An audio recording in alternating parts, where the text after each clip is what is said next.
ಹಾಕೋಬಹುದು ಸರ್.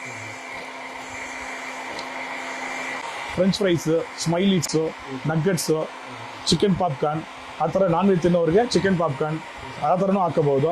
ಆಮೇಲೆ ಒಣಗಿರೋದು dry fish ಯಾವ್ದು ಬೇಕಾದ್ರೆ ಫಿಶ್ಶು, ನಾನ್ ವೆಜ್, ಆ ಥರ ವೆಜ್ ಲೈಟ್ ವೈಟ್ ಇರೋದೆಲ್ಲ ಅದರಲ್ಲಿ ಹಾಕೋಬಹುದು ಸರ್. ಲೈಟಾಗಿ ಸ್ಟಿರ್ ಮಾಡಬೇಕು ಅಷ್ಟೇ ಸರ್. ಇದು ಕಂಪಲ್ಸರಿ 2 ಮಿನಿಟ್ಸ್ ಆಗುತ್ತೆ ಸರ್. 2 minutes ಆಗುತ್ತೆ. ಕಂಪಲ್ಸರಿ 2 to 3 ಮಿನಿಟ್ಸ್ ಆಗುತ್ತೆ ಸರ್.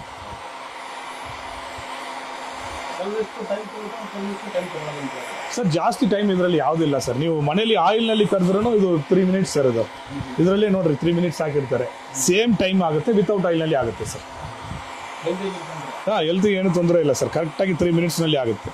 ಇದೇ ಥರ ಕ್ಯಾಶ್ಯೂ ನಟ್ಸ್, ಆಲ್ಮಂಡ್ಸ್ ಎಲ್ಲ ಇದಲ್ಲ ಸರ್, ಒಂಚೂರು ಉಪ್ಪು ಖಾರ ಬೇಕಾದ್ರೆ ಉಪ್ಪು ಖಾರನ ಮಿಕ್ಸ್ ಮಾಡಿ ಹಾಕ್ಬೋದು ಸರ್. ಉಪ್ಪು ಖಾರ ಮಸಾಲೆ ಎಲ್ಲ ಬೇಕಾದರೆ 1 drops butter, chilli powder, salt mix ಮಾಡಿ ಹಾಕ್ಬೋದು ಸರ್. ಆವಾಗ ಪಾನಿಪುರಿ ತೋರಿಸಿದಲ್ವ ಸರ್, ನೋಡಿರಿ ಸರ್ ಪಾನಿಪುರಿ ಹೆಂಗಿರುತ್ತೆ ನೋಡಿರಿ ಸರ್. ನೋಡಿರಿ ಮಸಾಲೆ ಪುರಿ, ಪಾನಿಪುರಿ ಸರ್. ಈಗ ಬ್ರೆಡ್ ತೋರಿಸಿದ್ರಲ್ವ ಸರ್, ಸೂಪ್ಗೆ, ಕಟ್ಲೆಟ್ಗೆಲ್ಲ ಹೇಳಿದ್ವಿ. ಈಗ ಪುಡಿ ಮಾಡ್ತೀರಾ ಕಟ್ಲೆಟ್ಗೆಲ್ಲ ಅಂದರೆ ಪುಡಿ ಮಾಡ್ಬೋದು ಸರ್. ಫುಲ್ ಕಟ್ ಆಗುತ್ತೆ, ನೀವೇ ಕಟ್ ಮಾಡಿ ನೋಡ್ರಿ ಸರ್. ಫುಲ್ ಕ್ರಂಚಿಯಸ್ ಆಗಿ ಬರುತ್ತೆ ಸರ್. ಬ್ರೆಡ್ ರಸ್ ಥರ ತಿನ್ಬೋದು. ಇದೇ ಥರ ಯಾವ್ದು ಬೇಕಾದ್ರೂ ಮಾಡ್ಬೋದು ಸರ್. ಫ್ರೆಂಚ್ ಫ್ರೈಸು ರೆಡಿ ಆಗ್ತಾ ಇದೆ ನೋಡ್ರಿ ಸರ್. ಬ್ರೌನಿಸ್ ಬಂತು ಸರ್, ಈಗ ರೆಡಿ ಆಯಿತು. ಹಂಗೆ ಆಫ್ ಮಾಡಿಬಿಡೋಣ sir. Okay, French fries ready ಆಯ್ತು ಸರ್.